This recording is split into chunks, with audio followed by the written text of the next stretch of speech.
When last we checked in with the official Republican Party website, something a little bit strange was happening.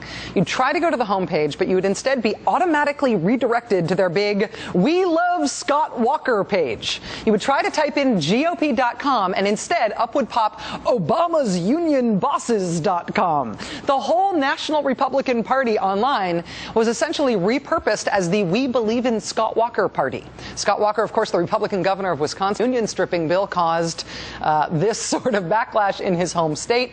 It also woke up the Democratic base from coast to coast. And apparently for a hot second, it seemed like a good cause for other Republicans to take up too. They have since apparently had second thoughts about that. If you go to the Republican Party website right now, it does not repopulate to anything having to do with Scott Walker anymore. Maybe they had to move on from that pro-Scott Walker stuff because they had other important stuff to post, like trying to get people mad at President Obama about basketball, about his March Madness bracket. Sure, it's mid-April now, but still, the outrageous, the tyranny, or whatever. Also, you can update your RNC subscriptions. That's their other major feature. Timely. National Republicans may have gotten over their pledges to stand with Scott Walker, but Governor Walker's own dreams of becoming a national figure in Republican politics are clearly still alive.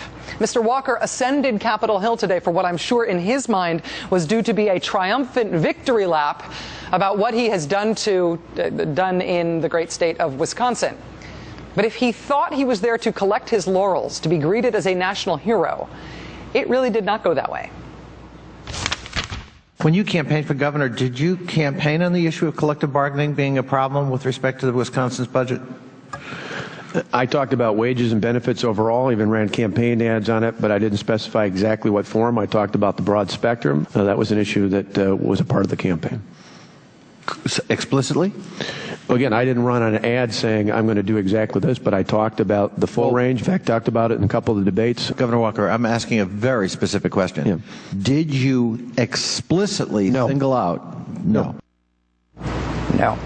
That's sort of how it went for Governor Scott Walker today. This was not a greeted as a liberator day for him. Check this next. Well, I want you to check out this next bit. They told me I had to run a little disclaimer before this, but here it comes. Due to mature subject matter, viewer discretion is advised. You got a famous phone call from somebody pretending to be David or Koch, or however one pronounces it. And he said, well, I tell you what, Scott, once you crush these bastards, I'll fly you out to Cali and really show you a good time. You responded to that by saying, all right, that would be outstanding. What did you mean by that? And what did you think he meant? At that point, I was done on the call. I had two other people waiting for me, and I was trying to get off the call and get on to the next issue. You ran campaign ads on the principle of good government, and I thought that's what we were here to talk about today. In fact, you ran a campaign ad called Real Leadership. You also ran an ad called Make It Right. Well, this is your chance to make it right. Are you ready to apologize to the people of Wisconsin for hiring the 27-year-old son of one of your major campaign donors who's a lobbyist? Are you ready to make an apology today to the people of Wisconsin? That doesn't sound like good government to me. And I'll answer your question about the 27-year-old. I'd be interested in your answer, because that's the question the people of Wisconsin want to hear today. Well, I'm glad you're interested in the people of Wisconsin. I am. Because that person was 5 levels below me. When that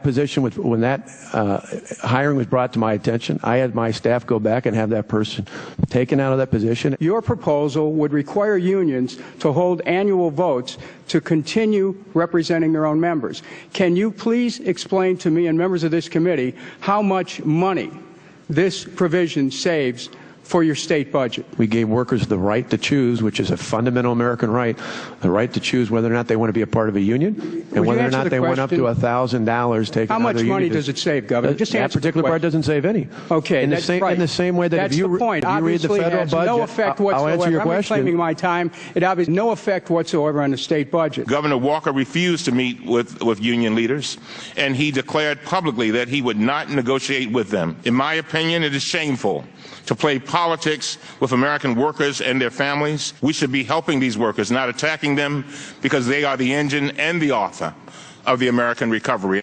Joining us now is Congressman Elijah Cummings of Maryland, ranking Democrat on the House Committee on Oversight and Government Reform. Congressman Cummings, thank you very much for your time tonight, sir. It's good to be with you, Rachel. Is Governor Walker a good national symbol for the whole country, for the difference between the two political parties right now, the different ways Democrats and Republicans are approaching public policy right now?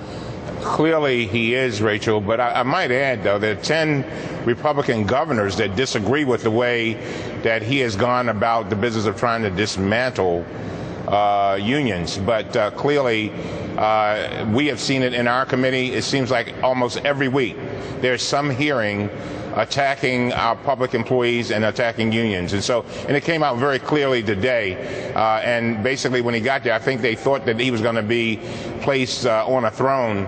And as you could see, the Democrats wanted to make sure that the public knew exactly what he stood for, and that is destroying unions, even after the union representatives that agreed to all the financial demands that he had made. He still came back and did some things that almost crippled the unions there in Wisconsin. You are the ranking Democrat on this committee that hosted Governor Walker today, and I know that you chose for your main witness the Vermont governor, Democrat Peter Shumlin, to testify alongside Mr. Walker. Why did you invite Mr. Shumlin to be there today? Because Governor Shumlin came in and he explained that he believed that collective bargaining was a right. And he talked about how important it was that people have the opportunity to bargain with regard to their wages and their working conditions.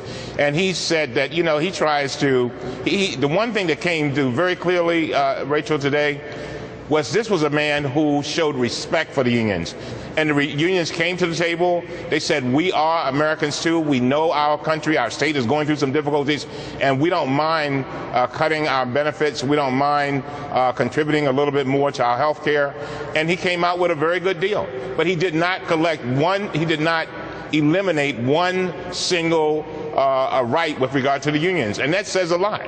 And by the way, he was facing, that is, Governor Shumlin was facing a much higher deficit than Governor Walker of Wisconsin. Mr. Cummings, I wanted to ask you about what happened tonight in Congress about the budget deal that was hammered out last Friday. The night that budget deal was hammered out, on Friday night, Republican staffers in the House told reporters that they knew they would have some Republican members not voting for the bill, but they said they were going to work hard to try to keep the number of defections below 30. Tonight, when the vote finally happened, they actually lost 59 Republicans who voted against Speaker Boehner on this matter. The bill could not have passed without Democratic votes today. Do you have any insight for us into what that means going forward if Speaker Boehner really is not speaking for enough House Republicans to pass things on their own without Democratic support? I think it says a lot. What it says, Rachel, is that there are a group of Tea Party folks who have come to the Congress and who are far, far to the right. And I think almost anything that Mr. Boehner, Speaker Boehner does, if they can't have every single thing they want, such as the $61 billion in cuts, they are going to, and they can't have the single thing, they are going to vote against it. And so Speaker Boehner is in, I think, a world of trouble. And see, the thing that a lot of people don't understand, Rachel, is a lot of these Tea Partiers that have come in, what they are telling me is that they are afraid that when time comes for their primaries, people even more conservative than them are going to run against them. So, you know, I think Boehner is in a tough spot. And I'm not one of those Democrats that's anxious to help him. I hear you, sir.